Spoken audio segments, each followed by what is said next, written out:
السلام عليكم ورحمة الله.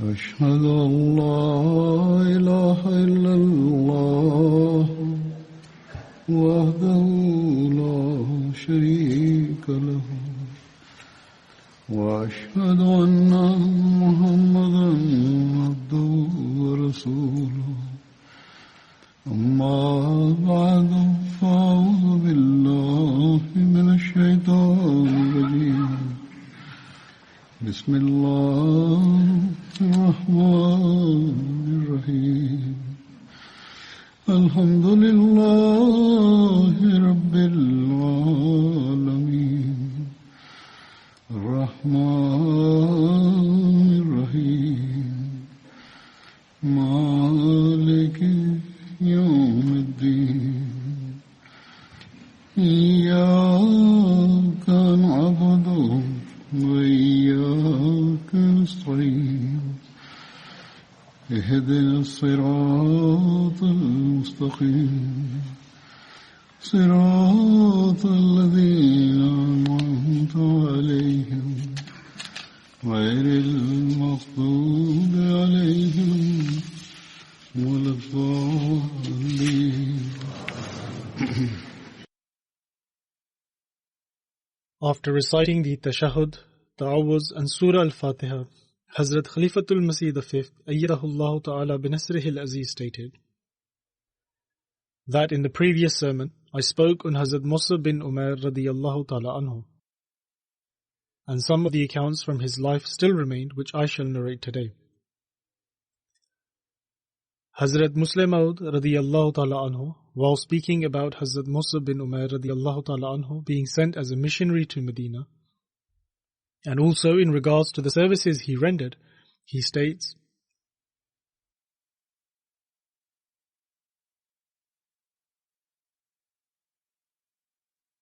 the Holy Prophet, peace and blessings of Allah be upon him, began to receive revelations which hinted at the near possibility of migration from Mecca.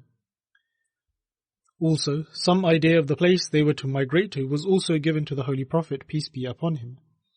It was a town of wells and date groves, and initially the Holy Prophet ﷺ thought of Yamama as the location of migration. But soon this thought was dismissed.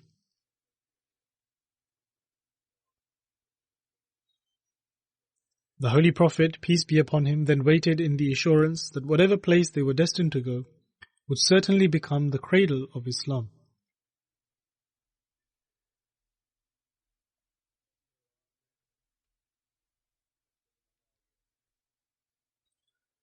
During this time, the annual Hajj drew near, and from all parts of Arabia pilgrims began to arrive in Mecca.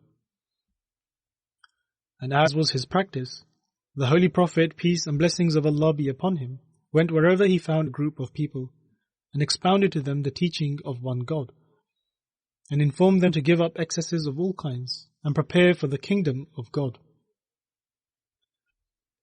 Some of them listened with great interest and would then leave, and there were others who wished to listen but were sent away by the Meccans.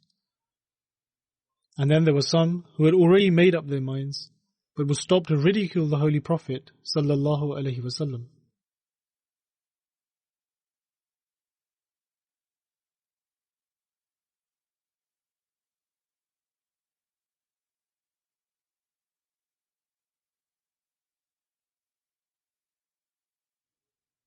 The Holy Prophet, peace and blessings of Allah be upon him, was in the valley of Mina when he saw a group of 6 or 7 people who were the citizens of Medina. The Holy Prophet, peace and blessings of Allah be upon him, found that they belonged to the Khazraj tribe, one in alliance with the Jews. The Holy Prophet, peace be upon him, asked them if they would listen to what he had to say.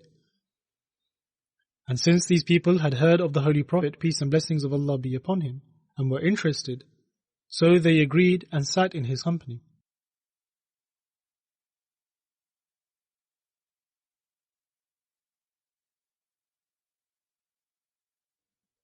The Holy Prophet, peace and blessings of Allah be upon him, spent some time telling them that the kingdom of God was at hand, and that the idols were going to disappear, and that the idea of one God was due to triumph, and that piety and purity were once again going to rule.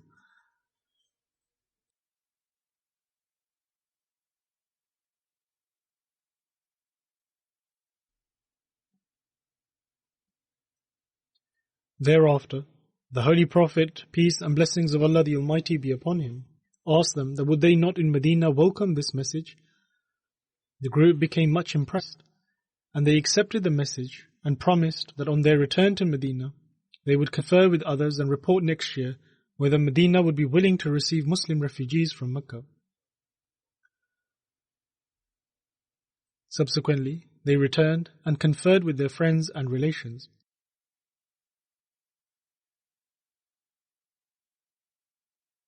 At the time, there were 2 Arab and 3 Jewish tribes in Medina. The Arab tribes were the Aus and the Khazraj, and the Jewish tribes were the Banu Qurayza, the Banu Nazir, and the Banu Qainqa. The Aus and the Khazraj tribe were at war, and the Banu Qurayza and the Banu Nazir were in alliance with the Aus, and the Banu Qainqa were with the Khazraj tribe.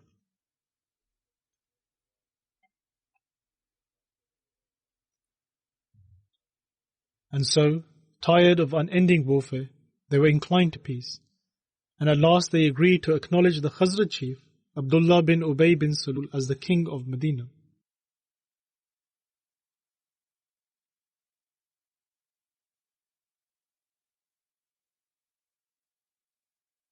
Since they had alliances with the Jews, the Aus and the Khazraj tribe had heard of the prophecies in the Bible. And when the Jews would speak of their troubles and affliction, they would also mention that they had heard of the advent of a prophet like unto Moses, and that his advent was near, and that the Jews used to say that it was to mark their return to power and the destruction of their enemies.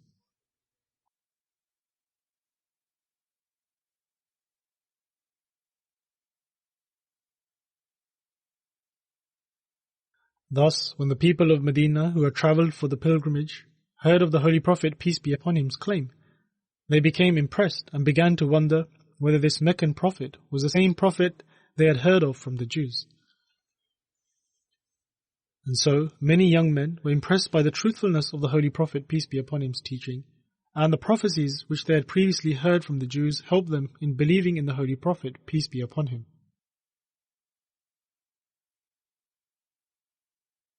Hence, on the occasion of the next Hajj, 12 men from Medina came to Mecca with the intention to join the Holy Prophet, peace be upon him's faith.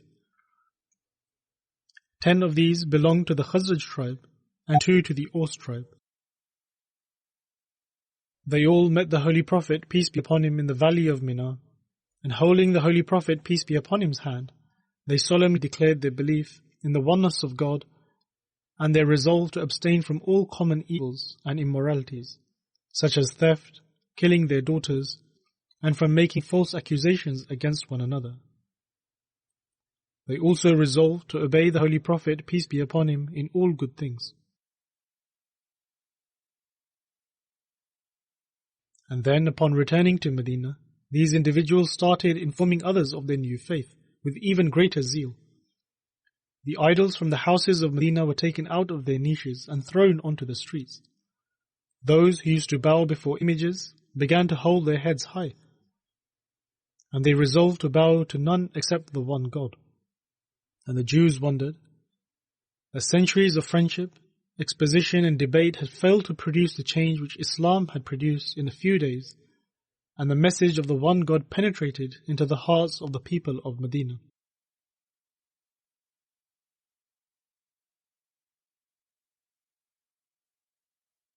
The people of Medina would go to the few Muslims in their midst and make inquiries about Islam and ask them to teach them their faith. But these handful of Muslims could not cope with the large number of inquiries, nor did they know enough about its teaching. They therefore decided to send a request to the Holy Prophet, peace be upon him, to send them someone to teach Islam. The Holy Prophet, peace be upon him, agreed to send Musab radiyallahu ta'ala anhu, who was one of the Muslims who had just returned from his migration to Abyssinia. And thus, Musab radiyallahu ta'ala anhu was the first missionary of Islam to go out of Mecca.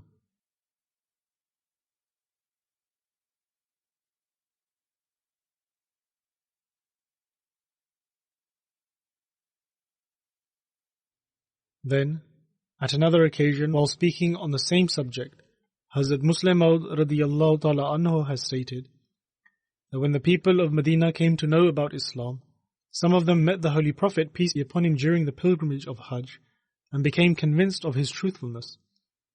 They returned to their people and said to them that the messenger of whose advent the Jews of Medina used to speak of has taken place in Mecca. Hence, their hearts became inclined towards the Holy Prophet, peace be upon him. And the following Hajj, they sent a delegation to the Holy Prophet, peace be upon him.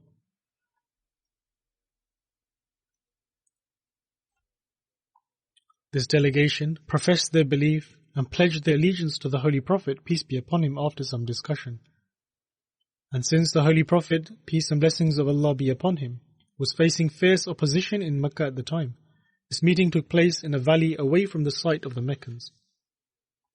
And as the Bay'at also took place there, it is therefore referred to as Bayt-e-Aqba. And Aqba means a valley or a mountain that is difficult to maneuver through, or a difficult mountainous path.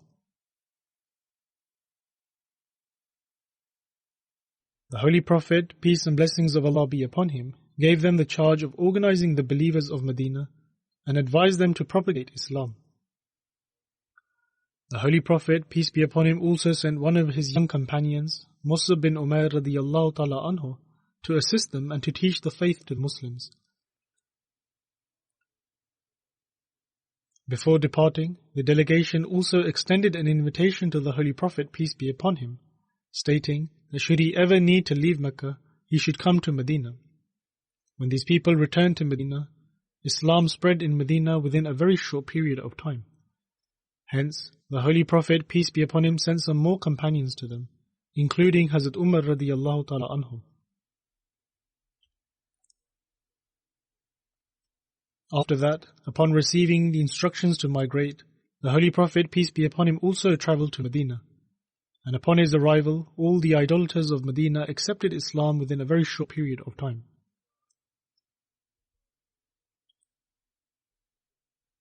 After the migration to Medina, the Holy Prophet, peace be upon him, established a bond of brotherhood, i.e. muwakhat, between Hazrat Mus'ab bin Umair and Hazrat Abu Ayyub Ansari radiyallahu anhuma. Hazrat Mus'ab bin Umair radiyallahu ta'ala anhu participated in the battles of Badr and Uhud. And during the battles of Badr and Uhud, the main flag of the Muhajirin was being carried by Hazrat Mus'ab bin Umair.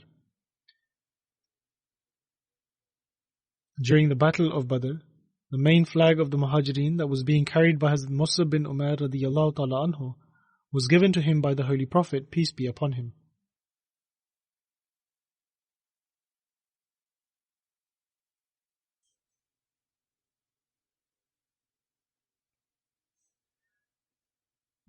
Then there is another similar narration which has been recorded in Sirat Khatamun Nabiyyin by Hazrat Mirza Bashir Ahmad Sahib radiyallahu ta'ala anhum. He states that during the battle of Uhud as well, the flag of the Muhajirin was held by Hazrat Mus'ab bin Umair radiyallahu ta'ala anhu. The Holy Prophet, peace and blessings of Allah be upon him, began to arrange the Muslim army and appointed separate commanders for the various sections of the army. On this occasion, the Holy Prophet, peace be upon him, received news that the flag of the army of the Quraysh was in the hands of Talha. Talha was from that dynasty who, under the administration of Qusay bin Kilab, the paramount ancestor of the Quraysh, held the right of standard bearing in representation of the Quraysh during wars. Upon becoming aware of this, the Holy Prophet, peace be upon him, stated that we are more worthy of demonstrating national loyalty. And then, the Holy Prophet, peace be upon him, took the flag of the Muhajirin from Hazrat Ali radiyallahu ta'ala anhu and entrusted it to Mus'ab bin Umair radiyallahu ta'ala anhu, who was also a member of the very same dynasty to which Talha belonged to. Hazrat Mus'ab bin Umair radiyallahu ta'ala anhu was martyred during the battle of Uhud. And on the day of Uhud, Hazrat Mus'ab bin Umair radiyallahu ta'ala anhu was fighting in front of the Holy Prophet, peace be upon him, and was martyred during the battle. And he was martyred by Ibn Qamir.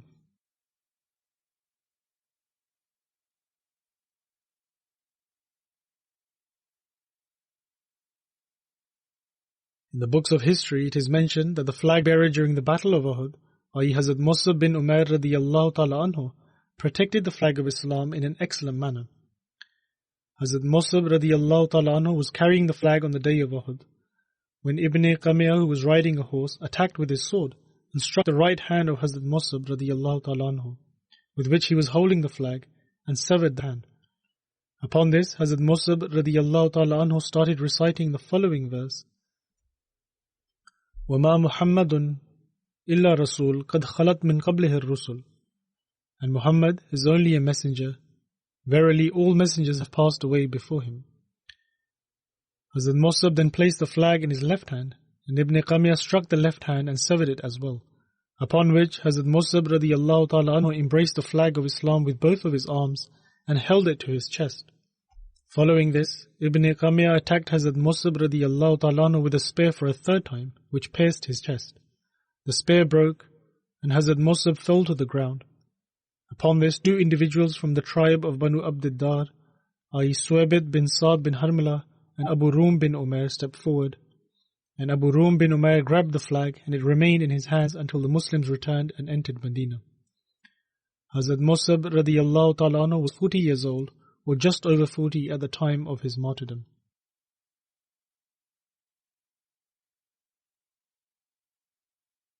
Whilst mentioning this particular incident, Hazrat Mirza Bashir Ahmad Sahib radiyallahu ta'ala anhu states in Sirat Khatamun Nabiyyin that the army of the Quraysh had pretty much surrounded them from all 4 fronts and continued to crush the Muslims moment by moment through repeated attacks. Yet, even after all this, the Muslims probably would have regained themselves shortly thereafter. But the outrage was that a bold warrior from among the Quraysh named Abdullah bin Qamiya attacked Musab bin Umair, i.e. the flag bearer of the Muslims, and severed his right hand with the blow of his sword. Musab radiyallahu ta'ala anhu immediately clutched the flag with his other hand and advanced to confront Ibn Qamiya. But in his second blow, the other hand was severed as well. Upon this, Musab radiyallahu ta'ala anhu joined both of his severed hands together in an endeavor to keep the Islamic flag from falling, and held it to his chest. Upon which Ibn Qamiya struck him a third time, and this time Musab was martyred and fell to the ground. As far as the flag was concerned, another Muslim immediately advanced and took hold of it. But since the size and figure of Musab radiyallahu ta'ala anhu resembled that of the Holy Prophet, peace be upon him, Ibn Qamiya thought that he had slain the Holy Prophet, peace be upon him. And it is also probable that this scheme of his was merely guided by motives of mischief and deceit.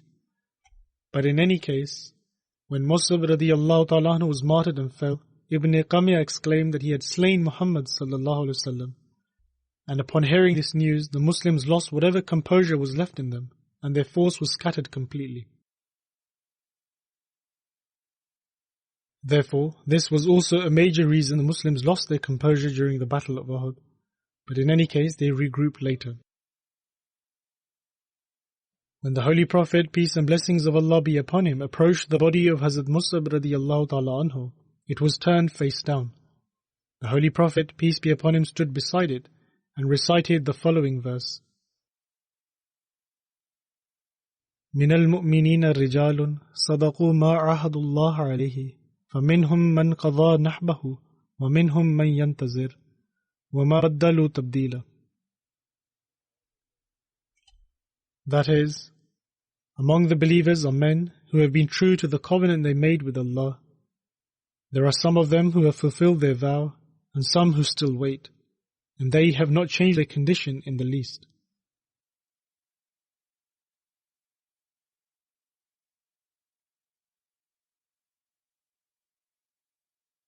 Following this, the Holy Prophet, peace and blessings of Allah be upon him, stated, Inna Rasulallahi yashhadu annakum ash-shuhada'u inda Allahi yawm al-qiyamah. That is, the Messenger of Allah sallallahu alaihi wasallam bears witness that even on the Day of Judgment, they will be counted as martyrs in the sight of Allah.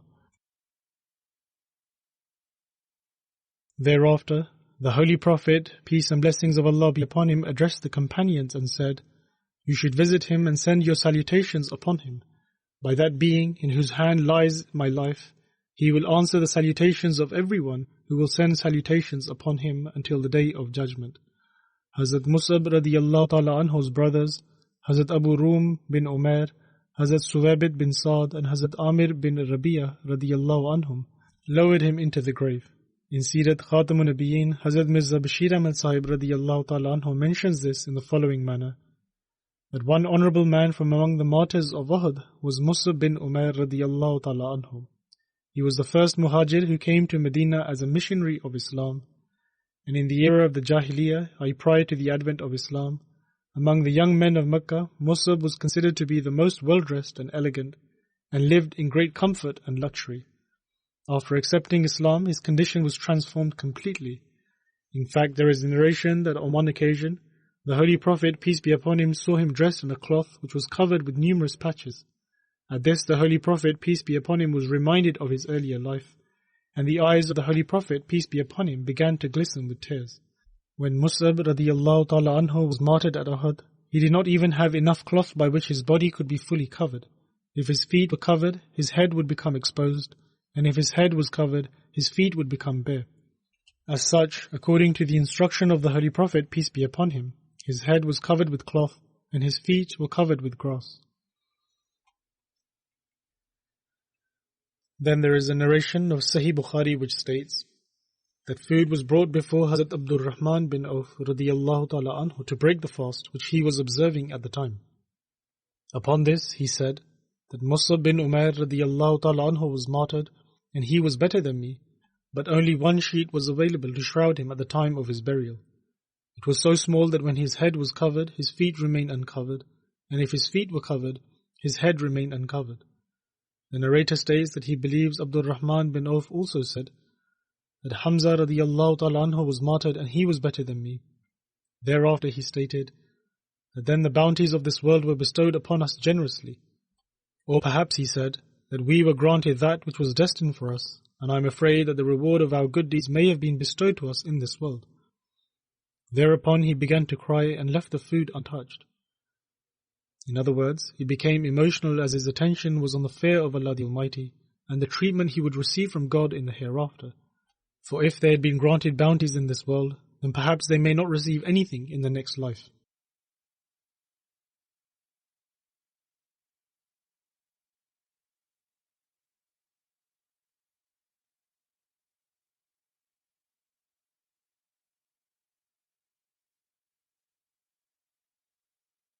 Hazrat Khubab bin Art radiyallahu ta'ala anhu narrates that we migrated with the Holy Prophet, peace be upon him, seeking the pleasure of Allah and expecting our reward from him. Some of us died without enjoying anything of it. Among them was Hazrat Mus'ab bin Umair radiyallahu ta'ala anhu. And there are those among us whose fruits have ripened and they are choosing from them. Hazrat Mus'ab bin Umair radiyallahu ta'ala anhu was martyred in the Battle of Uhud, and there was only one cloth available for us to cover him in. And when we covered his head with it, his feet were exposed. And when we covered his feet with it, his head was uncovered. And so, the Holy Prophet, peace be upon him, told us to cover his head and put some izkhar, i.e. fragrant grass, over his feet.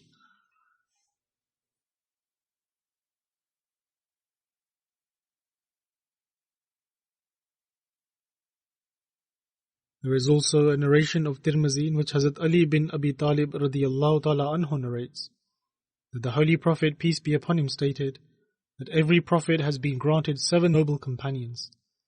The narrator states that perhaps the word used was guardians instead of companions. However, the Holy Prophet, peace be upon him, stated that I have been granted 14 such individuals. And so we asked who these individuals were. The Holy Prophet, peace be upon him, stated that they are my 2 grandsons, Hassan and Hussein, Jafar, Hamza, Abu Bakr, Umar, Mus'ab bin Umair, Bilal, Salman, Miqdad, Abu Zar, Ammar and Abdullah bin Mas'ud radiyallahu ta'ala anhum. Hazrat Amir bin Rabi'a radiyallahu ta'ala anhu relates that his father would often mention that from the time Hazrat Mus'ab bin Umair radiyallahu ta'ala anhu accepted Islam to the Battle of Uhud, he remained my close friend and companion. He was alongside us in both migrations to Abyssinia, and he was my companion during the migration. And I have never seen someone else as well-mannered as him, and nor did he engage in any dispute with anyone.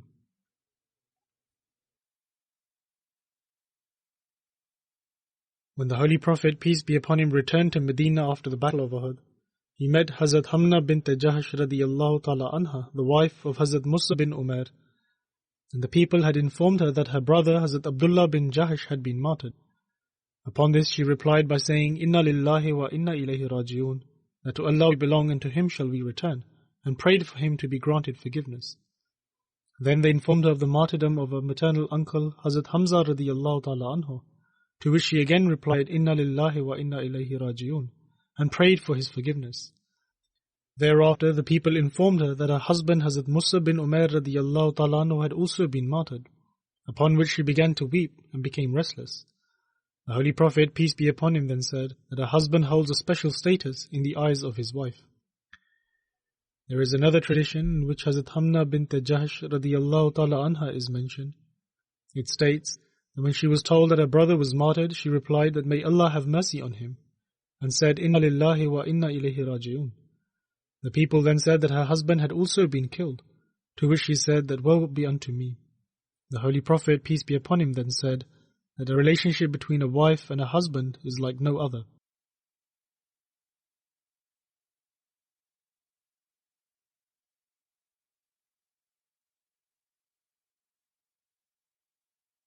Hazrat Khalifatul Masih IV rahimahullah has also mentioned this incident of the martyrdom of Hazrat Musa bin Umair radiyallahu ta'ala anhu and the emotions of his wife in his own words. And he states that the male and female companions who had more than one close relative martyred would be told gradually to avoid being overwhelmed with the sudden news.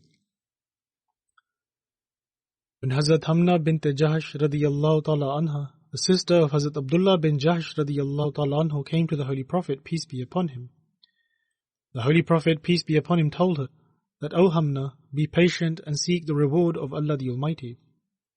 She replied that, O Messenger of Allah sallallahu alaihi wasallam, what should I seek the reward for? The Holy Prophet, peace be upon him, stated, for your uncle Hamza. Hazrat Hamna then replied, Inna lillahi wa inna ilayhi raji'un. May Allah have mercy on him and grant him forgiveness through this martyrdom. Thereafter the Holy Prophet, peace be upon him, repeated, O Hamna, be patient and seek the reward of Allah the Almighty. Again she replied, and what should I seek the reward for? The Holy Prophet, peace be upon him, stated, for your brother Abdullah. Hazrat Hamna radiyallahu ta'ala anha again replied that, Inna lillahi wa inna ilayhi raji'un. May Allah have mercy on him and grant him forgiveness by means of this martyrdom. The Holy Prophet, peace be upon him, once again repeated that, O Hamna, be patient and seek the reward of Allah the Almighty. She replied, O Messenger of Allah sallallahu alaihi wasallam, what should I seek the reward for? The Holy Prophet, peace be upon him, said, for Musa bin Umair radiyallahu ta'ala anhu, to which she said, woe be unto me. After hearing this, the Holy Prophet, peace be upon him, said, indeed, the husband has a right over his wife that no one else possesses. However, why did you utter such words? Hazrat Hamna radiyallahu ta'ala anha replied that, O Messenger of Allah sallallahu alaihi wasallam, it occurred to me that his children have become orphans, which worried me, and it was in this state that I uttered these words. Having listened to this, the Holy Prophet, peace be upon him, prayed for the children of Hazrat Musa bin Umair, saying, O Allah, be their guardian and protector, treat them with kindness and affection, and take good care of them. And God Almighty indeed did take good care of them, as the prayer of the Holy Prophet, peace be upon him, was accepted.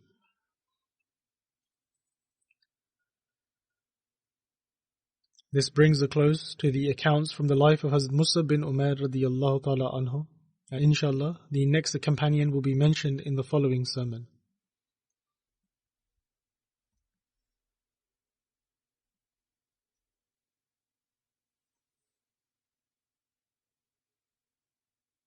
I would now like to draw the attention of the Jamaat to the current outbreak of the coronavirus, and we must all adhere to the precautionary measures that are set out by the governments and the health departments.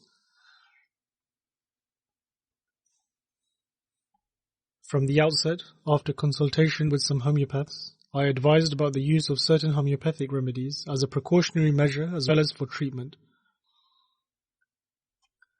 These medicines should be taken as this is one possible treatment, and it cannot be said for certain that this is the exact cure for it, or that these homeopathic remedies are for the virus, because little is known about this exact strain of the virus. But in any case, it is still the closest form of treatment in homeopathy for this type of outbreak. May Allah the Almighty grant cure through them. Thus, we ought to use them and at the same time, we must adhere to the precautionary measures that have been outlined as well.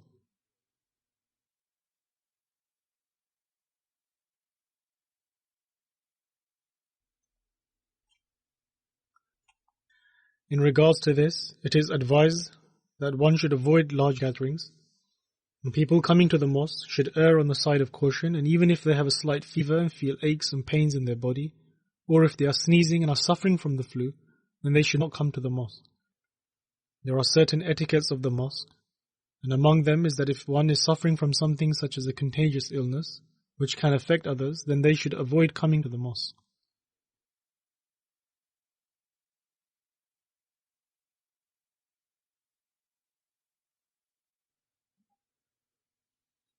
Then, in these days especially, and generally as well, when sneezing, one ought to cover one's face with their hands or use a handkerchief. Some worshippers complain that while standing in prayer, certain people neither place their hands over their face, nor do they use a handkerchief when they sneeze. Moreover, they sneeze with such force that some droplets also fall on them. Thus, people that are worshipping around you also have certain rights. Therefore, everyone ought to be mindful of this.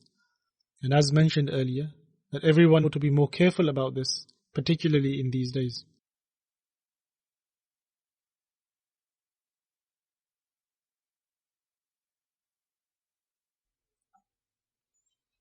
Furthermore, one preventative measure mentioned by the doctors is that one's hands and mouth should always be clean. And if one's hands are unclean, they should not touch their face, or ensure that they use hand sanitizers, or they should wash their hands regularly.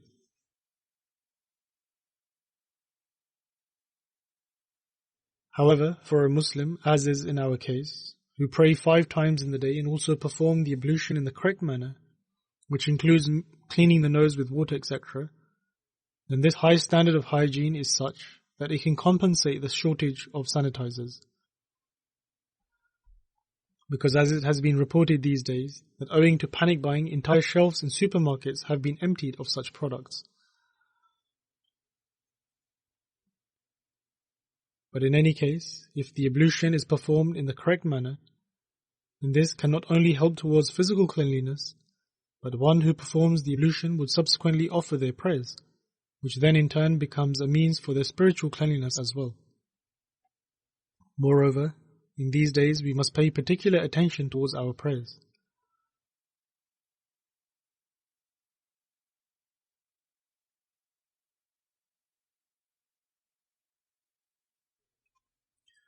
And since I spoke about the etiquettes of the mosque, I would also like to say that especially in the winter and also at other times of the year as well, those who wear socks to the mosque ought to wear a clean pair of socks each day, and they ought to wash them.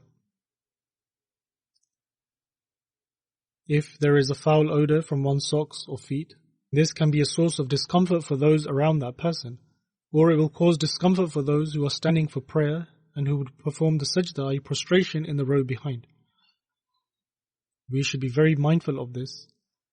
In fact, the Holy Prophet, peace be upon him, has also instructed that one should not eat anything that gives off a strong odor, such as garlic or raw onion, and come to the mosque.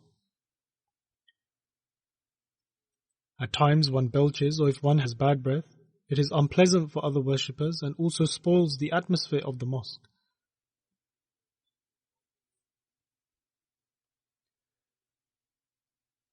In fact, the Holy Prophet, peace and blessings of Allah be upon him, has advised to wear fragrance when coming to the mosque. The Holy Prophet, peace be upon him, was so careful in this matter that he in fact stated that one should not pass through the mosque with raw meat, let alone someone sat inside the mosque with such odors. Therefore, it is vital for every worshipper to be mindful of their personal hygiene as well as the cleanliness of the mosque. However, this does not mean that one ought to use this as an excuse to stop coming to the mosque. Rather, everyone ought to assess their own conditions and make a decision based on their own judgment. But always remember that only Allah the Almighty knows what is concealed in people's hearts. Thus, if one feels ill, then they ought to seek assurance by consulting a doctor in order to identify the cause of illness. But in any case, one should avoid going to the mosque for 1 or 2 days.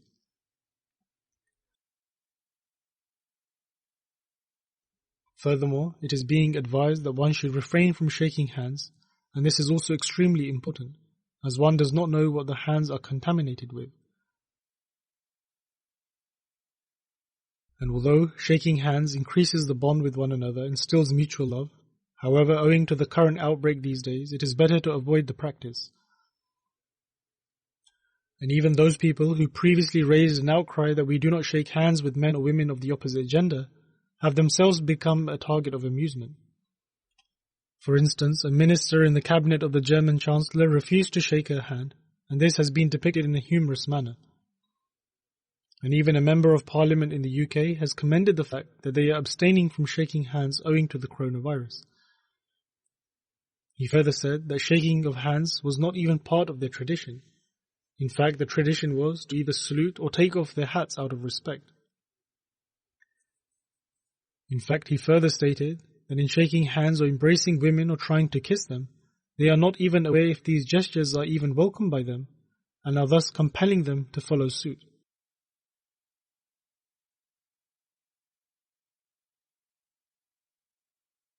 Thus, they were not willing to adhere to the commandments of Allah the Almighty, but nonetheless the spread of this outbreak has drawn their attention towards this injunction. But may Allah the Almighty also enable them to draw closer to Him as well. They greatly oppose this injunction of Allah the Almighty, which we would explain to them in a loving manner, that it is not permissible for us to greet the opposite gender in this manner and shake their hands. But in their case, it is reported that in various organizations and other places, they have shunned this practice, and at times they have done so in a rude manner. We, however, explained to them courteously and with love that this prohibition was owing to our teachings, but in their case, out of their fear of coronavirus, they have abstained from this practice, and at times even forsaken common courtesy. Thus, this epidemic has brought about their reformation to some degree in this regard, and as stated earlier, that may this reformation enable them to draw closer to Allah the Almighty.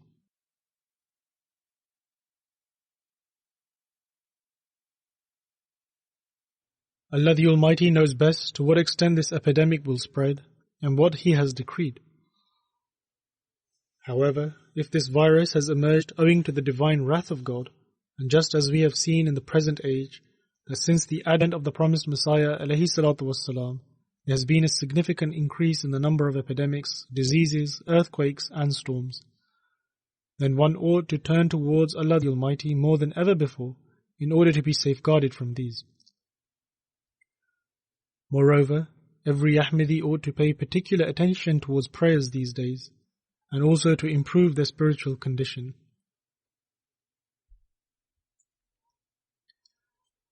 One also ought to pray for the world in general, that may Allah the Almighty grant them guidance, and instead of immersing themselves in worldly endeavors and being unmindful of Allah the Almighty, may He enable them to recognize their true Creator.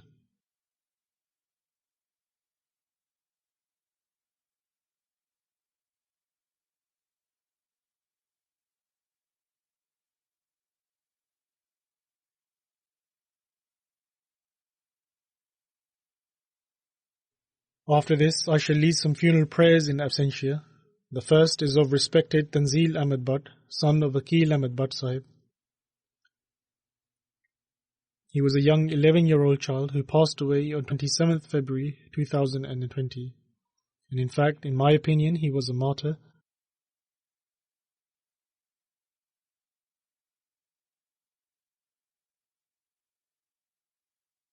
The background of this incident is that it took place in Shadra colony of Delhi Gate, Lahore, when the neighbour of Tanzil Ahmed Butt Sahib brutally killed him on 27th February.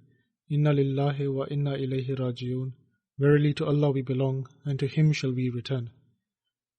The edicts of the clerics in Pakistan have ensured that it is easy to kill an Ahmadi owing to any reason. And this killing is also as a result of this, and for this reason I count the dearly departed among the martyrs. Whatever the reason for this killing may be, but there is always an underlying hatred against Ahmadiyyat, and Tanzil Ahmed Butt was an innocent child who was not at fault for anything according to the reports received thus far. The details of this incident is that on 27th February, the mother of Tanzil Ahmad Butt Sahib sent him to the neighbor's house to bring his younger sister's toy doll, which she had left there. And from this it shows that the two families had mutual relations, but Allah knows what was the reason for this killing. The younger sister had left the toy doll at the neighbor's house the day before. Tanzil Ahmad Butt was sent to collect it. When the child did not return after some time, the mother went to the neighbor's house herself. And initially the neighbors did not open the door, but after some time when they eventually opened the door, upon inquiry the neighbor said that he took the doll and had left. And so the mother of the young child informed her husband Aqil Sahib, who immediately began searching for their son with the help of the local Jamaat and also reported it to the police.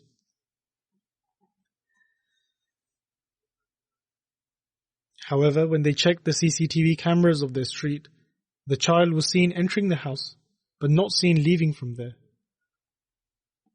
Upon this, with the help of the local police, the neighbor's house was searched, in which they found the body of the child in a trunk. The police then mentioned that the suspect's husband had already informed them that his wife had killed the child and hid him in the trunk. The woman, along with the son of the owner of the house, killed the young child and has now even admitted to the crime.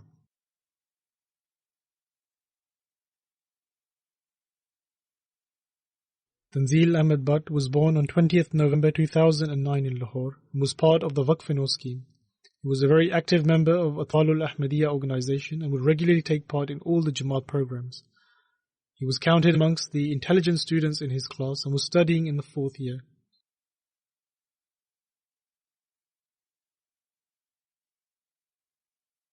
And after his demise, his results came and he stood first in his class, after attaining 729 marks out of 750.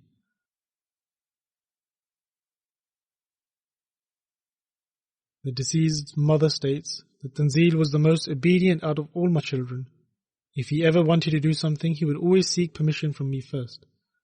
And if any of the neighbors or an office bearer asked him to do something, he would immediately do it and would never refuse. In fact, at times, even the neighbor who killed him would get her work done from him, and he would always show obedience to her and fulfill any work she gave him. His school teachers and Jamaat office bearers were all very happy with him and would always praise him. He would regularly watch programs on MTA, especially programs for children and the sermons. He would regularly attend the mosque for prayers, and if ever his father would return from the factory very tired and would be unwilling to go to the mosque, he would persist and force him to take him to the mosque.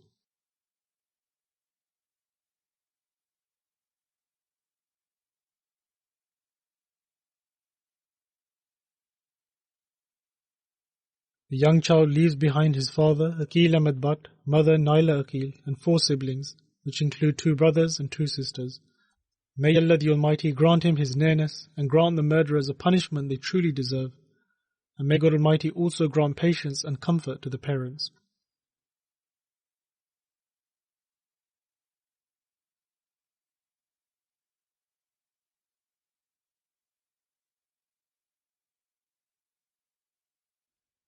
The second funeral is of Brigadier Bashir Ahmad Sahib, who was the former Amir of Rawalpindi district. He was the son of Dr. Muhammad Abdullah Sahib and passed away on 16th February at the age of 87. Inna lillahi wa inna ilayhi raji'un. Surely to Allah we belong and to Him shall we return. The deceased was a Musi and is survived by his wife, 2 sons and 3 daughters. Brigadier Bashir Ahmad Sahib was born in 1931 to an extremely devout Ahmadi family in the district of Gujarat. His father, Dr. Muhammad Abdullah Sahib, did the Bai'at and entered the fold of Ahmadiyyat. The deceased acquired his primary education from Qadian and passed his matriculation exams in 1947. And in 1952 he entered the Pakistan Army after a 6-week-long course in the Pakistan's military academy. And in 1982 he retired from the army as a brigadier. Thereafter he served the country by working as the head of a policy institute in Islamabad, and thus he had the opportunity to serve his country for 66 years. In regards to his Jamaat services, I appointed him as the Amir of Rawalpindi Jamaat in 2012. and he continued to serve as the Amir of the Rawalpindi district and city until 9th February 2020.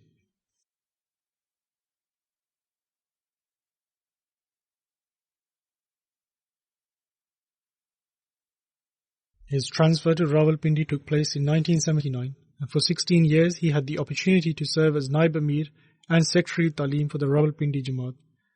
He was one of the directors for the Fazl-e-Umar Foundation and part of many committees of Majlis-e-Shura. The deceased rendered his services with utmost sincerity and devotion.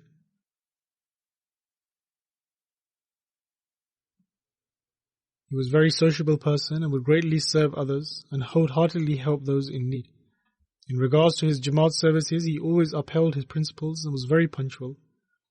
He worked with great efficiency and would also advise the same to his fellow workers. And he would never tolerate indolence and lethargy, be it matters of faith or any other work. And any task he would assign to the members of his executive committee, he would always follow up nearer to the time. He was extremely devout in his supplications and prayers, and had great love for Khilafat. Even until his advanced age, his memory remained sharp. He had great love for the Holy Prophet, peace be upon him, and the promised Messiah, alayhi salatu wassalam, and would always express his gratitude to Allah the Almighty for enabling him to be an Ahmadi. He would always have the Holy Quran, a hadith of the Holy Prophet, peace be upon him, and books of the promised Messiah, alayhi salatu wassalam, by his bedside, and had studied many books. He would financially help the poor and needy with great generosity and in a discreet manner. And he would especially show great concern for fulfilling the needs of widows and was always ever ready to help them. Many individuals and entire families were benefiting from his continuous financial help. He would help to such an extent that someone mentioned that his shop had burnt down and he had suffered quite a big loss. However, the deceased discreetly gave him some money and told him not to tell anyone about it. When this individual went home and looked at the money, it was 200,000 rupees. When his business restarted, he tried to return the money. However, he told him that he did not give this money with the intention of taking it back.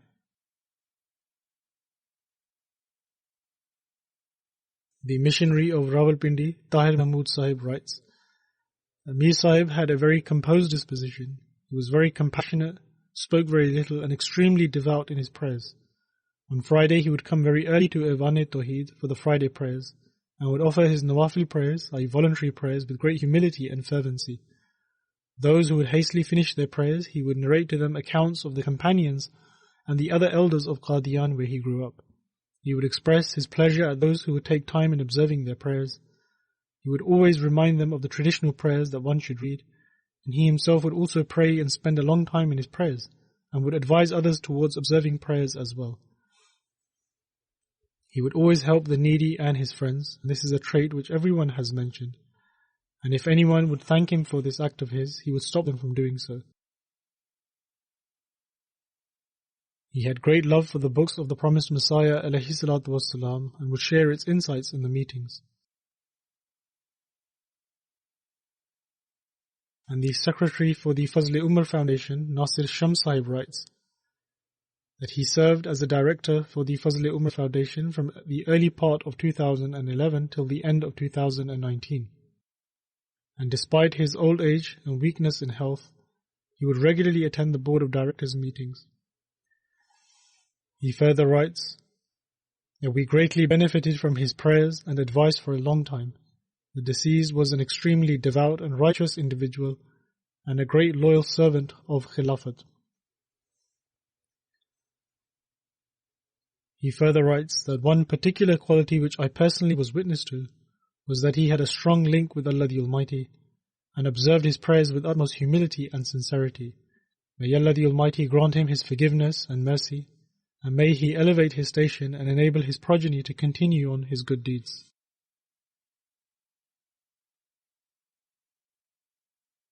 The third funeral is of Dr. Hamiduddin Sahib, who lived in 121 Jeem Bay, Gakuwal, Faisalabad. He passed away on 29th February 2020. Inna lillahi wa inna ilayhi raji'un. Surely to Allah we belong, and to Him shall we return. Ahmadiyyat entered the family of the deceased through his father, respected Muhammaduddin Sahib, and respected Fateh-ud-Din Sahib, who belonged to Farisa Gurdaspur. Both did the Bai'at together during the time of Hazrat Khalifatul Masih II radiyallahu ta'ala anhu. The deceased was born in Qadian, and his mother's paternal uncle, Hazrat Maulana Muhammad Ibrahim Sahib Qadiani radiyallahu ta'ala anhu, was a companion of the promised Messiah alayhi salatu wassalam. He was a great scholar in the subject of Christianity and served as a teacher in Madrasa Ahmadiyya for a very long time. After the partition of India, the deceased's family migrated and settled in Faisalabad. The deceased was dispenser by profession, and in this way he had the opportunity to serve mankind in his entire area. He would treat the needy for free. He led an extremely simple life, was very righteous, regularly observed his prayers from his childhood, and was very respectful of Islamic customs and traditions. He had great love for Khilafat and was extremely compassionate, and had great trust in Allah the Almighty. He was an extremely honest and truthful individual. He would never refuse help to anyone and would always look out for others and seek to help them. The deceased had the opportunity to serve the Jamaat in various roles. One of his sons is Karimuddin Shams Sahib, who is a missionary and currently serving in Tanzania, and he was not able to attend the funeral of his father owing to his Jamaat commitments. One of his son-in-laws is also a missionary, and another son-in-law is a muallim of the Jamaat. Also, one of his grandsons is currently studying in Jamia Ahmadiyya Rabwa and is in his final year. Similarly, he has many other grandsons and granddaughters who are part of the Blessed Waqf scheme. May Allah the Almighty grant him his forgiveness and mercy and elevate his station. And may He also enable his progeny to continue to fulfill the due rights of their Bai'at with loyalty. And as I mentioned earlier, that after the Friday prayers, I shall lead their funeral prayers in absentia.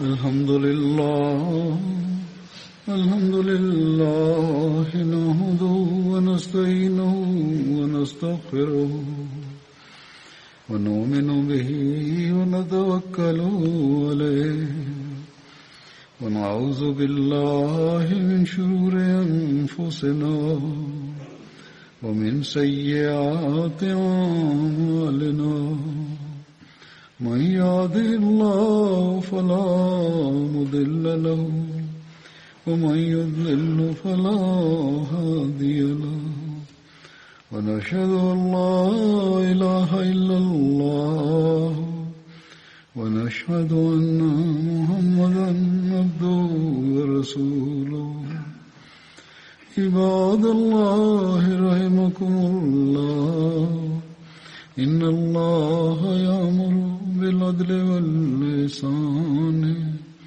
وإيتاء ذي القربى وينهى عن الفحشاء والمنكر والبغي يعظكم لعلكم تذكرون اذكروا الله يذكركم وادعوه يستجب لكم ولذكر الله